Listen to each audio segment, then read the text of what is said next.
it worked.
We are live. Welcome back, ladies and gentlemen. I'm one of your co-hosts, Blake Ruffino. Alongside me is my counterpart and co-host, Joe DeLeone. Good evening, good sir. How are you? I'm doing great. Just came back and we're talking Big Ten today. Just got back from the Rutgers Pro Day. Got to see Kyle Monungai on the field a little bit. But other than that, I'm excited to argue about quarterbacks with you. I also was at a spring practice today as LSU kicked off their spring practice. Yeah, you know all that negative shit I kept hearing about Patrick Payton? That's dog shit. That's complete dog. I'm sorry. He was busting asses at practice? Okay. That, like, you know when you just see a dude and you're like, oh, my God. You know, like, okay, LSU went 8-4. Okay. They still got some players. Okay. Miss me with this bullshit. Like, miss me with this bullshit. Okay. I'm just going to leave it there. No LSU talk here today, but I ain't going. So listen, I got a story for your ass. There was a wreck on the interstate. Your boy could not get to practice this morning. Okay. I'm walking in late and Thunderstruck is playing over the loudspeakers, and I'm the only media member walking up to practice. And I ain't gonna lie, I had some pep in my step, some pads were popping. I'm like, it was a walkout song for your boy, you know, and I felt like we were back, baby, you know. Football was back. At least it's the spring. I got to be honest, it's quite literally an electric reintroduction to football being back. So I envy you a little bit. That sounds freaking awesome. It was really fun. You know, I wonder if the Texas fans are getting the same thing after Steve Sarkisian doubled down and his comments about spring football. Joe, I got to be honest. I mean, I think this is them trying to get out of work. I think they're trying to find ways to kind of get out a little bit of work here. Am I crazy? I feel like that is maybe not fully the case, but I do find it really weird that Sarkisian keeps revisiting this and talking about it. And I was unexpected for me that his reasoning this time was different from the original of talking about how he wanted to prevent injuries and all the wear and tear that his guys went through by playing a longer season. That I was kind of fine with at the time, but he brought up this instance the same concerns that Matt Rule had. Did he not? Yeah, I mean, he was talking about, I know everybody's going to tamper with their players, but you know, I mean, we just don't want to have. They're not the leading tamperers. Like, what are we doing? That is literally like my. Wait. You know what this is? You know how people always say that when you're dating a girl or just dating someone, and they're always like paranoid about you cheating. It usually means that they're currently cheating on you. That's exactly right. That's exactly what this is. It is. They're so paranoid about people coming and stealing their players because they're going around doing it themselves. Same shit. 1,000%. That's 1,000% accurate. But Joe, here's my problem with that. I understand the injury part, and he brought it up again about the injury part. I know you lost 2 running backs, by the way, in the fall, not in the spring, in the fall. Screw development. Because you don't have OTAs right now. You do not have OTAs. This is not the NFL. You said you want to go more to an NFL model. Newsflash, Peter Pan, you're not in the NFL. Like that's the part to me that's like this keeps Joe, they're bringing it up over and over and over again. Why? What? By the way, did you see Capitol Hill today? I'm on my way home. Talking about practice. Okay, I'm on my way home, sitting in traffic like normal, and I put it on. And I'm like, what are they talking about? It's Tommy Tuberville. I can't believe I got to say this. Tommy Tuberville is the only one with the brain, but of course he is. And he's having to explain college athletics to him. Joe, they have no idea. They legitimately, they legitimately came out today. I have no idea who this senator was or congresswoman, congressman, whatever it was. Literally came out and said, well, why do you need development during the year? Bitch, what are you talking about? Like, what do you mean? They're saying that, like, why do they need to practice during? This was the exact quote. The spring is for basketball season. Oh, no. Yes. Yes. What are we doing? Let me tell you this. If anyone was in there filming this and would put it on Twitter, okay, these people would be roasted. They would be unelected. And then it takes Tommy Tuberville to come out here to say, like, bro, there's a thing called spring football. We need some sort of a side committee to handle this because that's insane. Look, the lack of wait. Here's the big thing though. It's not even like it's a circumstance because we all have people in our lives that aren't like as embedded in the college football and even college sports fandom as we are, but understand how it works because they went to schools that had good college athletics. I almost think that all these people went to colleges that had no football teams, nothing competitive, and they didn't give two shits because they were too busy studying. Then they went on to law school, and they have no pulse on what the rest of America pays attention to. This is the perfect picture for why people say that politicians don't know what human beings are like in America and what their daily interactions are like. You know what? I almost thought about texting this to you before this shit hit the fan business-wise today, but I almost texted this to you. I kind of want to have a segment of what are the three things that we would do as college football's commissioner. Like, what are the three things? Let me tell you what I do. I would, if coaches are that hell-bent on taking away spring, I am opening up the entire month of July for OTAs, the entire month. You can only do it 3 times a week, Monday, Wednesday, Friday. Okay? Or however your schedule works. Yeah. You can have the entire month I don't need spring football. I don't need it. Okay? But I'm going to give you the entire month of July. You can even do stuff in June because that will prepare you for a better season. That would be like one thing that I would do. The second thing I would do, I would end the recruiting calendar at the end of the year. If guys want to early enroll, let them early enroll. Like, find out if coaches are going and leaving. Like, I mean, it's very simple. The third and final thing that I would do is if you gave me the power to be the college commissioner, pick a team. I'll say LSU because I won't get in trouble here. I would go after LSU for tampering. You know, and I'm saying I would never go after LSU for tampering, but you get what I'm trying to say. Yes. So those are the things that if you instantly implemented, Joe, overnight your sport's better. And they continue to – why Sark continues to bring this up, and then it keeps sparking up these things. And here's the thing. You know why they do it in spring? Tuberville said this today. It's because they know that the basic college football fan isn't watching like they normally watch right now, as you brought up. So they can get away with this bullshit. By the way, Greg Sankey with some big words today, too. Did you see this? No, what did he? Last thing before we get to our top 5 quarterbacks in the Big Ten. Okay. He's pretty pissed about this ACC thing with Florida State and Clemson.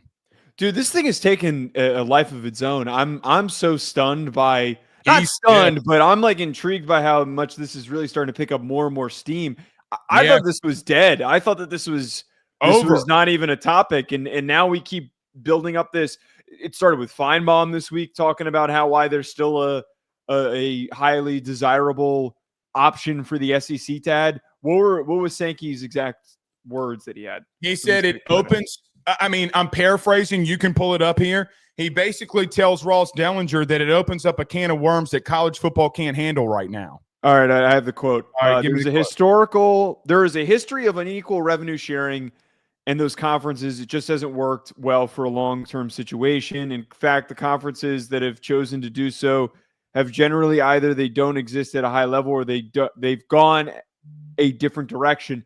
I'm sure that what others have done will introduce the conversation. I would hope we're careful and responsible in how we do that. They made the decision for their purpose. That doesn't necessarily mean that fits our purposes and our values. Is that what you're talking about? That is what I'm talking about. Translation. Here's the translation. This is stupid. That's exactly what he's saying. This is dumb. You're setting a bad precedent. You're going to go bankrupt if you do this. Man, we got more shit to talk about in the offseason, and people just aren't paying attention. No. And Sankey is always the individual, love him or hate him. He's always the individual who will bring the reality check. He's always the guy that is going to come in with the real perspective here.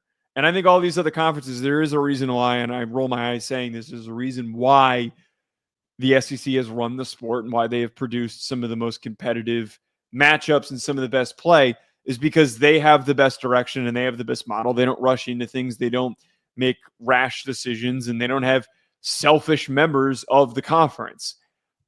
I kind of agree with him. I don't think that the revenue sharing thing, it's great for the top two teams, but it's only going to sink the bottom of the conference, which is only going to hurt the viewership quality of the conference. Nobody, to your point, and let's get this to the Big Ten too. Nobody in the Big Ten, nobody in the SEC is saying, hey, Rutgers gets the same amount of money than us. Hey, Vanderbilt gets the same amount of money as us. Nobody's saying that. Yeah. All right. Joe, let's get the top 5 quarterbacks in the Big Ten. Let's start off with your list here. Who is your top 5? By the way, you not typically there's a little bit of time before the show when you get to kind of look and see what my list looks like. You rolled in a little late, so I can't wait to get into this today. Number 1, Dylan Raiola from Nebraska. Number 2, Drew Allar from Penn State. This list is horrible. Your list is horrible. Number 3, Luke Altmeyer from Illinois. Number 4, Fernando Mendoza from Indiana. And number 5, Dante Moore from Oregon. All right, here's mine. Here's the correct list. Drew Allar from Penn State at 1. Luke Altmeyer at 2. Julian Sayin, number 3 at Ohio State. Fernando Mendoza in Indiana at me for number 4. And number 5, Dylan Raiola. I am surprised that you and I differ so much on Dylan Raiola. Let's start there. Why do you have Dylan Raiola as the best quarterback in the Big Ten? So first of all, this conference and a lot of the quarterbacks in the country, there's not really a lot of proven starters. There's not a lot of guys that we feel like are truly next up. And it's even crazier when you look at the upcoming quarterback class for the 2026 NFL draft. Usually you kind of have that sense of, oh, this guy's going to be a first rounder. That guy's going to be a first rounder. There's really no answers. I'm betting on upside. I'm going with who I think is going to end up playing the best this upcoming season, and that is going to really take his team to the next level. I saw as a true freshman, there's 2 guys that I'm going to talk about a lot this offseason, Dylan Raiola and DJ Lagway. I saw from Raiola that he took his team to heights that they would not have accomplished without him. He is able to make some unreal throws and some incredible plays for what he was as a true freshman. He now has another offseason, another spring to improve and to get better. He has the chance to better mesh with his team and an improved roster to help be more competitive this year. It's a little bit of a volatile pick, but when you have these traits, these rare abilities to take deep shots, to have the touch, the timing, all of those things to eventually be a top 5 pick in the NFL draft when he does declare, I'm willing to go all in on him being a sophomore. We're not talking about a guy that was a, one-time, started a couple of games like Nico was coming into last year. He has a full season of tape. He had some highs, he had some lows, and this is that year where I think he takes the next step. Here's why I have him at number 5. Okay. I see, here's the interesting thing. I actually agree with a lot of what you said. I do think that he can take a next step. They are going to a full air raid here, I would expect, with Dana Holgorsen. Yep. It's going to open some things up for him. Who's he going to throw to? And I think that I don't know if I can make a fair evaluation of them because they were bad in a lot of instances. They fired their offensive coordinator, and I think that that's got to put it, onus on that it's not all on him, and he did elevate them in times because of how bad things were around him. I mean, look, man, they fired their OC midway through the season. Okay, Dana Holgorsen was the OC midway through the season. Here's the thing with me, though, Joe, with him. I do think, to your point, that things will start slowing down for him, okay? I don't think that he's playing I don't think he's playing his game, though. I think he's trying to play somebody else's game. Now, people will hear me say that and be like, well, Blake's just calling him the clone of Mahomes. Joe, I do think that he doesn't play inside the structure a little too much or outside the structure a little too much for me at the current moment, and he's trying to do too much. I brought this up to bring this. Here was what he did in the fourth quarter of every single game this year. He was 61% completion percentage guy, 5.9 yards per pass. The problem with me is that he had 1 touchdown and 4 interceptions. Okay, I thought when they were in close games, which he had the most passing attempts in the margin from 0 to 7, things got really funneled for him. Again, freshman, how do you do that? But here's the thing. Joe, he got sacked 10 times. It quadrupled the amount of times that he got sacked in the entire season for the first 3 quarters. Again, there's a lot on him. I don't disagree, and I see your argument with him being at number 1 because the prospect, the kid is insanely talented. Mm-hmm. I feel like I need to see more of him as a decision maker. All the tools and traits. I thought when he was in close games that it wasn't necessarily the team that was always letting things down. I thought he tried to do too much. Again, freshman mistakes. But I look at him and say, man, he needs to start playing his game a little bit more. One other thing, Joe, he's got to be better inside the pocket. He's got to be better inside the pocket. You look at, you can go to these splits on ESPN. Inside the pocket, Joe, but this is insane. 60% completion percentage inside the pocket, 72% outside the pocket. I would argue that's a clear indicator to me that he's able to improvise really well. Like that, I consider that. I understand that he needs to be better from the pocket, but 72% from outside the pocket is, that's unreal. It is a picture of how talented he is. The problem with that, though, is he's improvised. I see it the opposite way. Okay. I see it the opposite way in this instance. Stay with where you're at. And by the way, you got to do that in this new offense that you're playing in. You don't improvise. You cannot improvise as a quarterback in the air raid. You can. You can Caleb Williams it somewhat, but you got to play inside the structure. I think it's why Caleb, as an example, I'm not going down that rabbit hole again. We don't need to argue that. I think he's going to be good. I don't want to put him above 3. I would have a debate with him at 3, 4, 5. I can't put him as the best quarterback in the Big Ten, though. I don't want to get to Drew Allar just yet, but the guy he's compared to is Drew Allar. And Drew Allar, in his second season as a starter, had a lot of the same problems that Dylan Raiola did. Now, Allar had much better statistical performance because, again, it was his second full year as a starter, so he did show signs of improvement. I think with Raiola, I'm going off of the fact that he was a true freshman last year. Like, we're not talking about a guy that was a sophomore or anything else. There is just a general instinct that you see with quarterbacks that that he has it. That that Dylan Raiola just gets it. He gets how to play the position. He gets that once he gets more reps and more opportunities, that he's going to improve. I think that this is a huge projection that I'm going with here. But the concerns that you bring up to me are freshman mistakes. They're freshman issues. Those were issues that were going to happen, that when he had that amazing beginning of the season, it was very clear that wasn't going to last the entire year. It was very clear at some point, hey, him being a freshman is going to set in at some point. But the fact that he showed all those highs that we frankly haven't really gotten from Drew Allar, highs that we haven't gotten from other guys in the Big Ten or even in the country. That is why I'm willing to bank on him, that even if he doesn't take 100% leap forward and say he's 70% better, that to me is going to be better than the rest of the conference. God, I can't go there.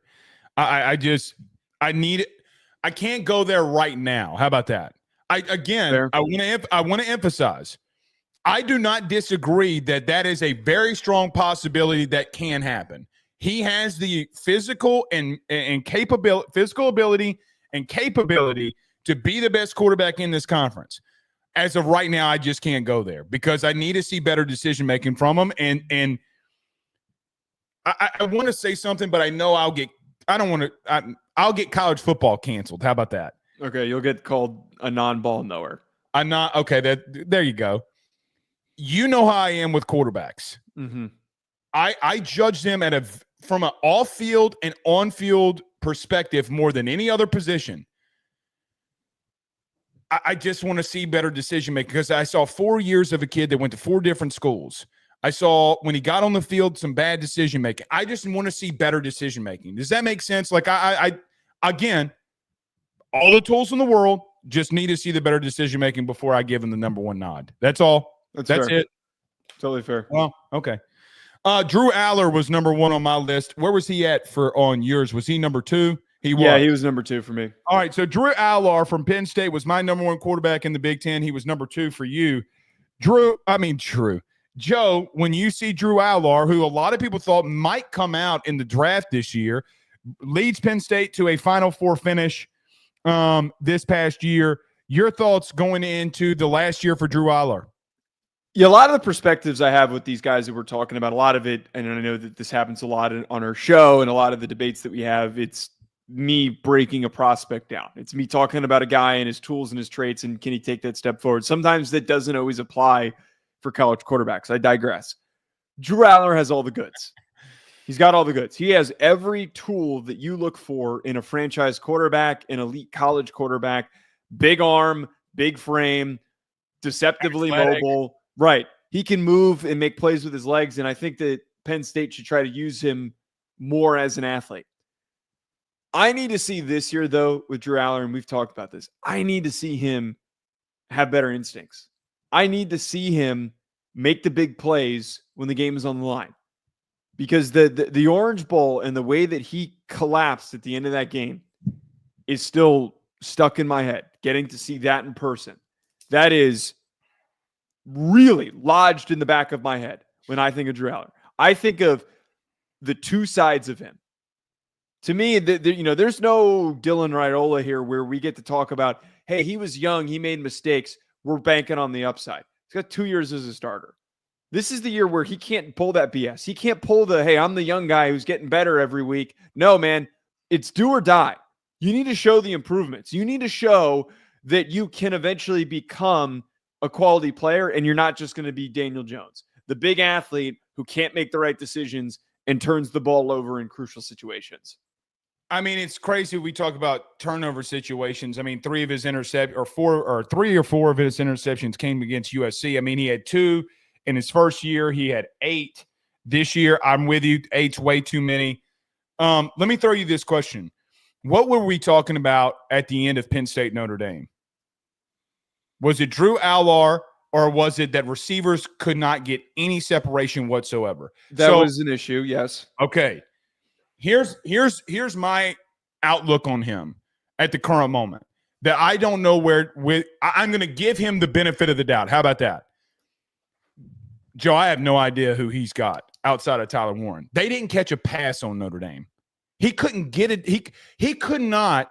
They could not get any separation on Notre Dame. Right? I mean, Tyler Warren and the running backs caught all of his passes because he did not have the weapons on the outside. Joe, I feel like I'm watching a dude that's ultra talented that doesn't even remotely close have a top 100 receiver or top 50 receiver. Let me put it that way in college football.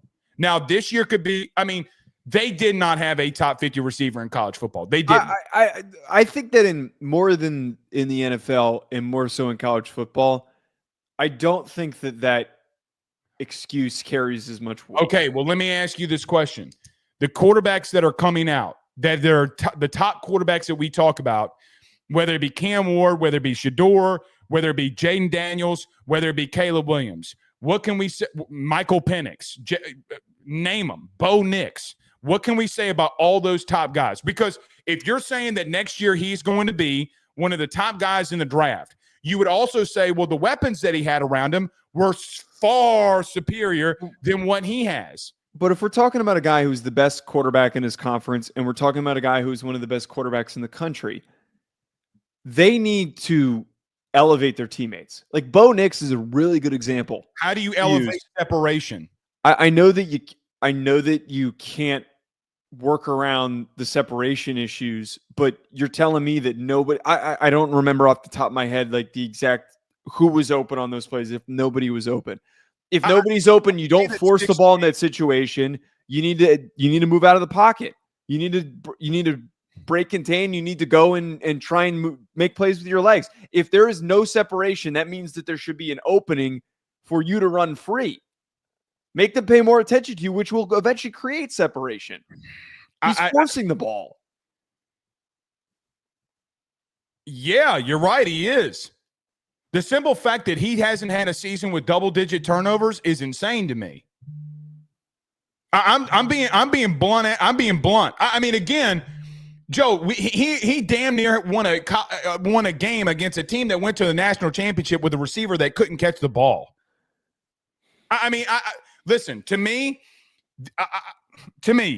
I think he's the best right now in the conference. I don't know if they have weapons for him. They got a good running game for him.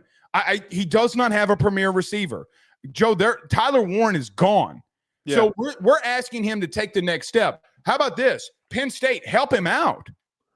They brought in Kyron Hudson, but you're still right. Like we're going to really find out who he is without Tyler Warren. A top 50 receiver in college football right now? Because Joe, he got beat out at USC. I mean, like I like Kyron Hudson. I think he's a great athlete, but he got beat out at USC. Like you're bringing in a guy that got benched. So my whole thing with him is, Joe, he's been a 67% completion percentage guy with no receivers. Like, I mean, we're putting so much on Drew Allar for, I'm just going to be honest with you, and people call me the James Franklin homer and defender, for James Franklin's problems. Name a receiver in the last 5 years, 10 years that have come out of Penn State that's worth a damn. Well, Jahan Dotson was a first-round pick. Again, that's worth a damn. They've had a lot of – there's been a 3-year span where they haven't had any good prospects, but they typically have some notable receiver prospects. This has been a while since they've gotten back to that. But look, I don't mind acknowledging that, like, hey, he's been awesome against the back end of their schedule, the middle to the back end of their schedule. But it's same conversation point with James Franklin. When the going gets tough and you play the best teams, I just feel like we don't get the elite level of performance from Drew Allar that we need to actually feel good about him. I got to disagree with you on that. Let me tell you why. Who led them on the drive to Ohio State to almost knock them off when they got to the 1-yard line? Because remember, we came in this show and talked about, hey, man, the dude went 5 of 6 on the drive. The dude led him down to the 1-yard line, and then they didn't throw the football. They put a fucking O-lineman in motion. Remember this? I remember. There was a Kotelnicki problem. In motion. I mean, remember. I get what you're saying. That's not on him. Like, this is how I ultimately feel. I think he is the most talented quarterback right now. He's the most experienced quarterback right now in this conference. I don't think that he's getting the help that he completely needs. Now, I don't disagree with that. Good O-line play, good running back play, good tight end play. And, Joe, outside of that, when you're asking this team, you're asking him to do something that's unfair, and he's getting labeled at that. Like, for example, he's having to go out there against USC to win the game and come back, and he's got no separation from anybody. None. I don't disagree that he doesn't have the help necessary to take the next step in some ways. I still put a little bit of onus on him that, like, you need to help elevate your teammates. If you're a really great quarterback that needs to be on your shoulders. I just believe that he is one of those guys where the box score doesn't tell the true story. It just doesn't. Exactly. When we put on the film, we see a lot of poor decision making. We see a lot of mistakes. I just really stand by the fact that he's probably going to finish the year as the best receiver in the conference, and he can be. Who? Allar, quarterback. Oh, okay. He's probably going to end up finishing the season as the best quarterback in the conference, one of the best in the country, if he takes that next step. But, like, I have to see better instincts. I just don't have consistent good instincts on film. I have more frustrations than I do excitements with Drew Allar. See, and when I watch him, like, they're running a 9 route, and I see a guy that double clutches because he has no faith that a receiver is going to catch the football. And that's what worries me with him. Again, we'll see. I mean, he had 30 touchdowns. You know, like, I mean, it's not. Yeah, as but if, I mean, he's whooping a bunch of. A lot of his best performances come against the shittiest teams in the conference. Here's the thing. They had 4 downs to get a yard. They ran the football the entire time. They win that game. We don't have this conversation about him. He didn't have. Here are the 300-yard passing games that he had this past year. USC in an overtime game where he had to storm back, and I gave him credit for how he played, but he still had 3 interceptions to 2 touchdowns. Right. The only other 300-yard game he had last season, Kent State. These are, I'm listing the amount of 100 sub 150 passing yard games. How many attempts did he average? Did he average? I don't know. How many attempts did he average? Did he ever go over 30 attempts? USC he did. No, wait. He was in like the 25 range. I can't calculate this in my head. Okay, I mean, I just want to list off though the games where he didn't go over 150 passing yards. SMU, Illinois, Wisconsin, Ohio State, SMU had 171 against Boise and had 135 against Notre Dame. Some of his worst completion percentage games were against Oregon, SMU, Boise State, Notre Dame. 60% against Ohio State's a decent performance, but I just, like, we see it. We see it when he plays up against UCLA or he squares off and demolishes Purdue and goes 17 of 19. Like, we see what he can be. I just need that to translate. I don't disagree with you. I think I'm going to be wrong. Oh, well, and I don't think it can translate because he has a tomato can, a ketchup packet, and a mustard seed. I can't disagree with that. I can't. And by the way, they ran for the ball. What was it? 181, 182 yards a game. I mean, yeah. It is what it is. All right, number 2, I guess, for me here was Luke Altmeyer, but you have Luke Altmeyer at 3, the Illinois quarterback, coming in respectively here. Drew. I keep saying Drew because of Allar. Joe, your thoughts on Luke Altmeyer? Yeah, Luke Altmeyer had an awesome start to the season last year. He had an insane run. He was like, I think he was over 70% completion percentage at one point, and then he came back down to earth a little bit after he started. After he started to face that's an understatement. Some of the difficult teams on the schedule. I think that we saw a lot of like what Luke Altmeyer can be, which is a steady, reliable starter playing on one of the most experienced teams in the conference this upcoming year. I am super high on what Luke Altmeyer ends up being this season, Blake. I think that they are going to be a tough out defensively. I think they're going to run the football really well, and they've got a poised decision maker back there at quarterback. I think placing him at 3 is like a really perfect, nice place to slot him because it's a good number for he's going to do just enough to help your team win, but he's never really going to take you over the top. He's never going to lead the game-winning drive and have 200 yards and a half because his team needs him to rally like Drew Allar did last year against USC.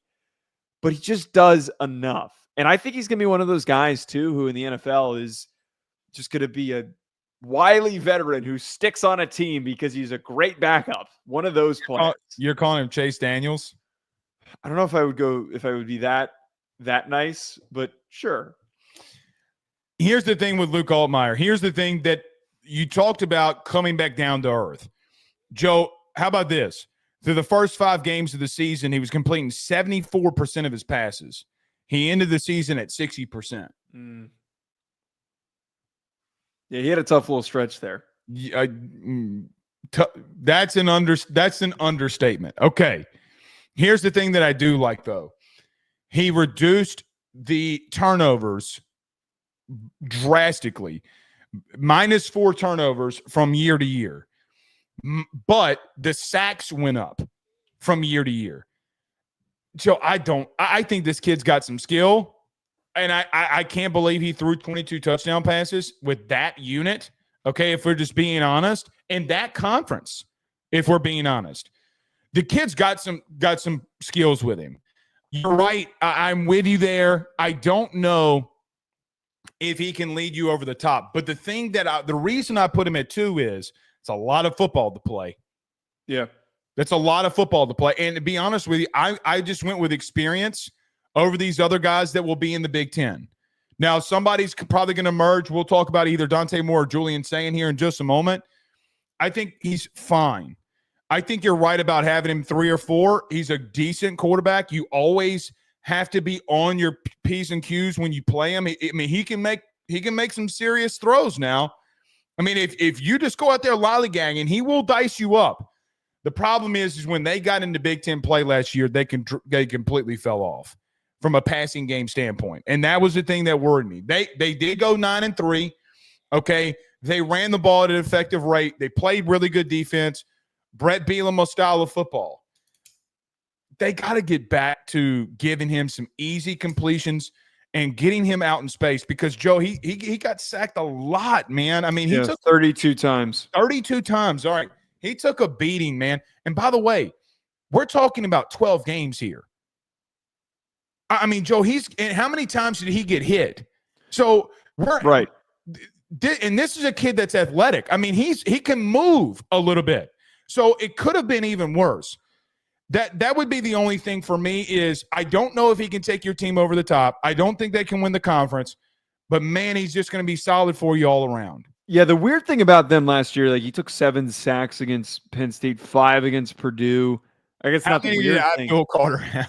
Honestly, that's a great question. He might have had that. Might have been one of his. He might have had all 7 sacks by himself. Yeah, seriously, I think Altmeyer. If I were to pick one guy on this list that I could guarantee finishes in the top 5, guaranteed. Like at the end of the year, we're gonna be like, yep, that was a correct prediction.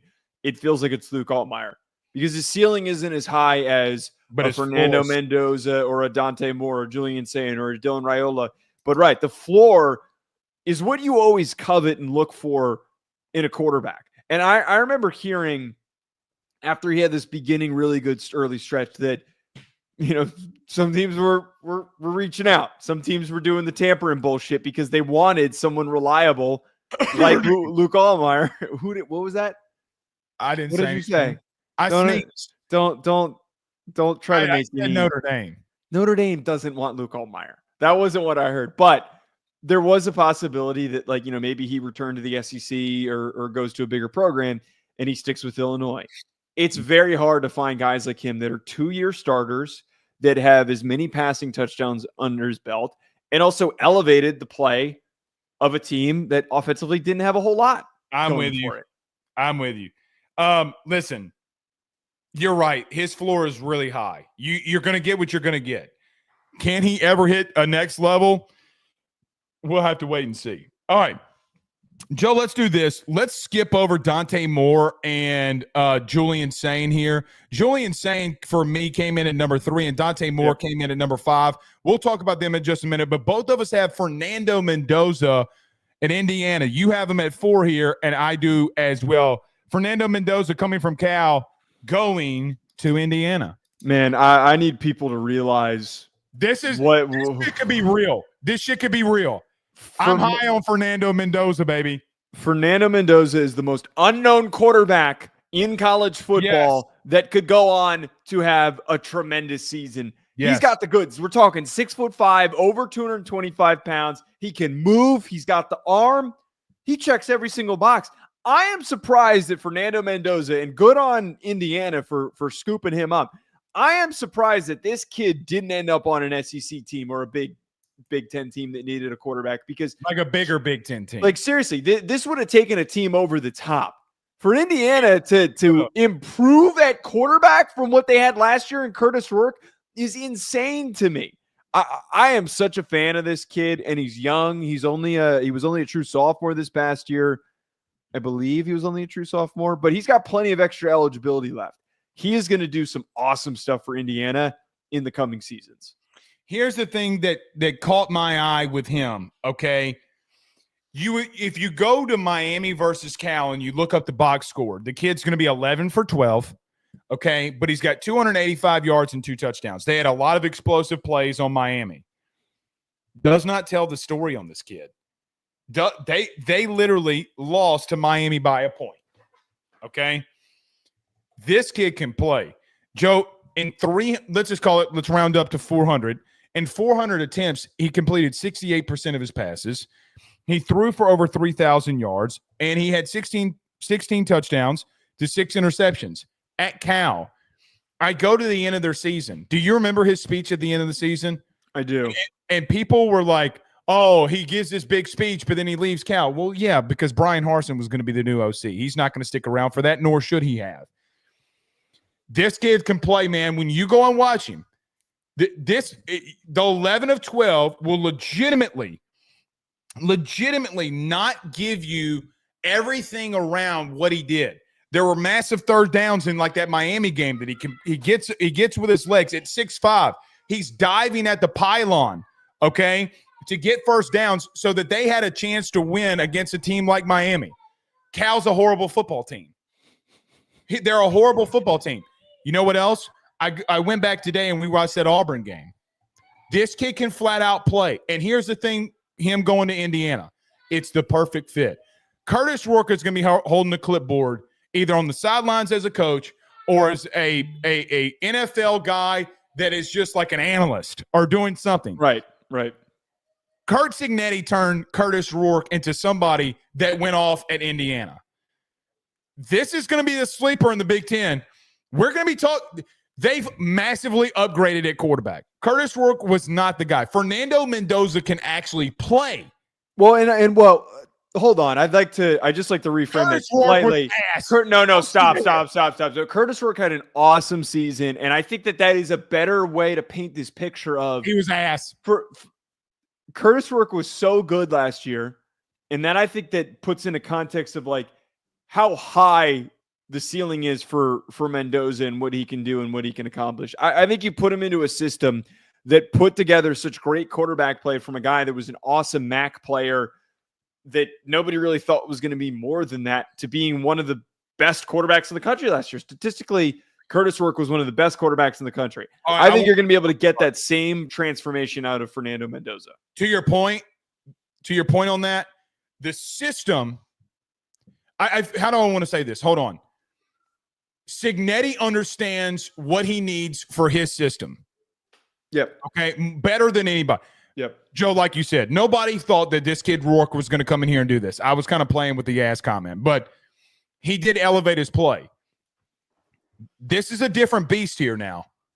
This is a kid that you could say Joe, if we're looking at the end of here, you're going to be saying to yourself, hey man, this kid can actually play a little bit. This isn't just like a college football, like mid-level guy, whatever it is. He can actually play. Yeah. Hot take. You ready? Okay. If you told me at the end of the year Fernando Mendoza was at number 1 at your list, I would not call you crazy. I don't think that's crazy at all. I don't think it is. He's got the goods. I just want to add a couple of one quick thing. These are the games that he went over 70% passing. He has 5 games. Wake Forest 71%, Oregon State 75%, NC State 71%, Pitt 73%, 72% against San Diego State. So Cal, he had one game where he was under 60%, and that was against Miami where he had 50, and he had 2 touchdowns to 1 interception. But again, that game does not justify. I mean, we came in here and broke that game. It does not justify it at all of what happened there. Remember, he had 2 touchdowns there at the end of the game that got dropped in the end zone. Yeah. He can spin it now. Big Ten. Listen, if you are in the Big Ten, if your team is in the Big Ten and you play Indiana, you better go watch this kid. I can't believe me and you are as high on him. I thought we were going to argue about I'm geeked up, man. I love him. He's a great player. Are you geeked up like gummy geeked up, or are you just geeked up football geeked up? Football geeked up. You never can know. All right, let's do this. So listen, I don't know if you want to have a debate or just talk about both of these guys. I have Julian Sayin here at number 3, okay, at Ohio State. You have Dante Moore at number 5. Let's go with Dante Moore first. I did keep Dante Moore off my list. Joe, I don't. Let's just get into it. Your thoughts on why Dante Moore is a top 5 quarterback in the Big Ten? Well, first of all, we got a couple people asking in the chat, like, what has Dante Moore done? Well, I implore you to go look at the list of quarterbacks in the conference. Like, we have to go with some guys that haven't really played ball yet. I know that the season where Dante Moore started at UCLA didn't exactly finish the way that we would have hoped. But he was another player who I thought there were some instances on tape where you just go, whoa, where he could really spin it, where he could really drop it in the bucket and make some really difficult throws because he can rip the football. I have the context of Dante Moore doing that at a mediocre UCLA team with an indecisive Chip Kelly who couldn't make a decision and kept bouncing between him and Colin Schlee and Garbers and all that crap. I'm going to take this a step further to anger you. If there's somebody who could have a Jaden Daniels type Don't step, do that. Seriously. I'm not saying this year. I'm saying that in his last year at Oregon. But I look at it, I find a very similar comparison because when Jaden Daniels got to Arizona State, a lot of people in draft circles were saying, like, man, this kid's special in his freshman season. And then he never improved when he was at Arizona State. And then he got to LSU and he showed some bright signs, but nobody like really knew what he could have been except for people like you that were following him at LSU. And then that final year, he has the special season.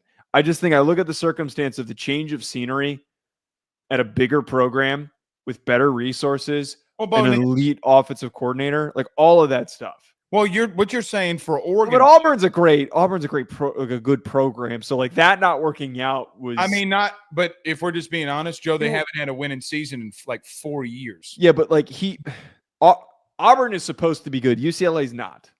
I get what you're saying, but they still been ass. Sure, maybe that's an easy comparison. I mean, that comparison works too. Okay, I mean, I'm just not going to do Jaden Daniels because this kid can't run like that. All right, let's get. I'm saying from a progression standpoint. I'm not saying like from a trait standpoint. I know what you're saying. By the way, I shouldn't say this. I don't think the Commanders. You can run this on NFL circuits. I do not think the Commanders are done getting weapons. I should be an NFL insider, damn it. You could be. You choose not to. I mean, I hinted the Debo thing for weeks. They've been throwing to each other. I mean, Jesus. Anyway, all right. Dante Moore. I think it's either really big hit or really big miss. I don't know how to I don't know how to come out here and talk about him. Because as much as you said you're right on the QB shuffle, okay, at quarterback when he was at UCLA, what I do think is going to benefit him is sitting behind Dillon Gabriel, being in this system, understanding what's going on. That's going to benefit him. I just do not know how this is going to look. Now he's at Oregon. And he's got a really good play callers, got a really good O-line, got a really good running game, got really good receivers. He's going to have a really good defense to back him up. Joe, I could put him at 6, 7, 8. Okay. I kind of need to see it before I'm all in here. I know that that's a cop-out. I know that you watch his film a lot more than I have. I don't see it yet. Okay. The last time I saw this kid, I saw a kid that was so indecisive to make a mistake. He was so afraid to make a mistake that he wanted to be perfect, and he's not going to be. I do think it will be a lot better at Oregon. He's got better personnel. He's got better coaching. I'm not saying he's going to be a complete bust. For me, I don't know if he's on one of these top levels yet. Can he be? Yes. Again, I don't know how to explain this other than I want to see more from him before I give him like, hey, Dante Moore, a highly recruited kid. He's going to come in here and step in and be really good. I just like the biggest thing with me is that, again, when we saw him play, like we saw the athleticism, we saw, or not the athleticism, the arm talent, because he's a decent athlete. He's not going to be like a high level guy. I didn't mean to phrase it like that. He had the arm talent to be successful, but he wasn't in a good situation. This is the best possible situation that he could have landed in, because we've got back-to-back quarterbacks in Will Stein's system that have had ridiculous production. We're talking about Heisman. We don't talk about Will Stein enough, by the way, for how good he is. I agree. Heisman level. 2 guys that were Heisman finalists that he took to the next level. I don't know how Will Stein hasn't been offered a head coaching job, by the way. I don't mean to keep going backwards and saying that. Dante Moore getting the year to sit and to watch and to learn and to absorb, and getting Evan Stewart coming back makes me feel good about this. And I understand like where you're coming from of pitching me on this is either boom or bust, because he leaves. Why did he go to UCLA in the first place? Why didn't he just go to Oregon at the first time? Like what's going on with this track? It's a little bit back and forth. It's wonky. There could not have been a better fit for him, because there's also not even really anybody breathing down his neck. Well, all right, hold on. Right, who was the kid that went back to Cal, went to Oregon, then back to Cal? What was his name? I'm not going to be able to pronounce it. The 5-star kid, but you know who I'm talking about. Why did Oregon do that? Bringing in extra. Well, that kid realized very quickly that he was like so far down on the depth chart. So we think he was 2 years. He's 3 years younger than him. He wouldn't have started anyways. Right. No, I'm with you. I'm with you. You're right. They made a decision to go get him. And yeah, but you need the next guy. So then, okay, so Dante Moore starts 2 years. I don't think that's a good example. No, it is. Let me tell you why. Because the kid kept coming out to everybody saying that he wanted to play and play now, that he didn't want to sit. Oh, he left because he felt lied to. He felt like they didn't tell him that they were. Okay. I can understand that, because he was telling everybody that. Like, hey, man, I want to go somewhere and play now. Again, I just need to see it. I got to see it. All right. Julian Sayin, thoughts on him? Well, I'm going to throw it back at you. I have to see it. When I talk to people about Julian Sayin, I get completely different opinions. I get one side, which is Julian Sayin is going to go on to be one of the most prolific quarterbacks at Ohio State. That's how it's painted. He's going to be thrown to Jeremiah Smith. They're going to do amazing things. And then I talk to people that say, did you watch him in the spring game? He didn't look very good in the spring game. Everything looked really off in the spring game. He doesn't really feel like he's as good as everybody's billing him to be, and this could be another Kyle McCord. No. I don't listen to those people. Like I don't think that those people are right. I lean on the side of more in the middle, where he's going to go on to be great, and he's going to be another one of these next great starters. And I buy into the buzz of how natural he is. I need to see it. He was there for a month and a half. And you know who else looked really bad in their first spring game ever? Arch. So you want to put him out there. By the way, I love Arch. So what I'm about to say does not indicate that I don't love him and that he's not going to be top on my SEC, one of the top of my SEC lists. He threw 2 interceptions against ULM, who was one of the worst teams in the country, like as a first-time starter. So what's the difference here? You're basing your opinion, not to you, Joe. I know you know that I'm not saying this to you. You're basing your opinion off of spring game? Like no. Well, I'm not basing mine. I'm just off. That's why I said this is not at you. Okay. To whoever says that, I'm going based off of the traits. I'm going based off of that you have 2 of the smartest coaches in the country that went after him. Number 1, Saban. Number 2, Ryan Day. I'm going to lean in on that you had those 2 guys go after him and get him committed and signed. What do they know that I don't? Now, it doesn't mean that Nick Saban, doesn't mean that Ryan Day don't miss. They will miss. Everybody's human. I'm going to take a big leap of faith here. You're right.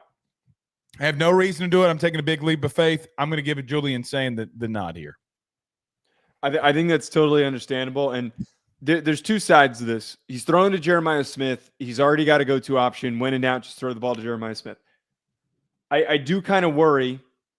I understand Oregon's also replacing offensive linemen, but Ohio State's replacing their whole line. Yeah. They're replacing their entire offensive line. I kind of wonder how much that's going to affect. They're replacing 2 running backs too. They're replacing Emeka Ibuka. I mean, and an offensive coordinator. Well, look, here's the thing. Shit, man. Like this might be a little bit of like a kind of a sobering first year. Good. I don't think it's bad for him. Yeah, I think it's bad for projecting him in the top 5. That's where I'm coming from. Here's we gave this to Dante Moore. I'll give it this before because it's the last thing I'll say here. If you're going to give it to Dante Moore, I'm going to give it to Julian Sayin more than Dante Moore because listen, what was those meeting likes with Will Howard and Chip Kelly and Ryan Day? I do think that it's a completely different situation than Dante Moore's in. I mean, that's a high level of football room right there, bud. That's a hell of a quarterback room right there. So we'll see. All right. Joe and I will be back on Sunday. SEC top 5 quarterbacks. Joe's going with Arch Manning. SEC. Joe's no. Actually, I don't even know who I'm going to put 1. You probably think I'm going to put Garrett Nussmeier number 1. No, you're going to put Lenore Sellers at number 1 just to piss me off. Oh, Lenore Sellers will be on the list. Obviously. Not at number 1, though. Okay. All right. See y'all on Sunday. Peace.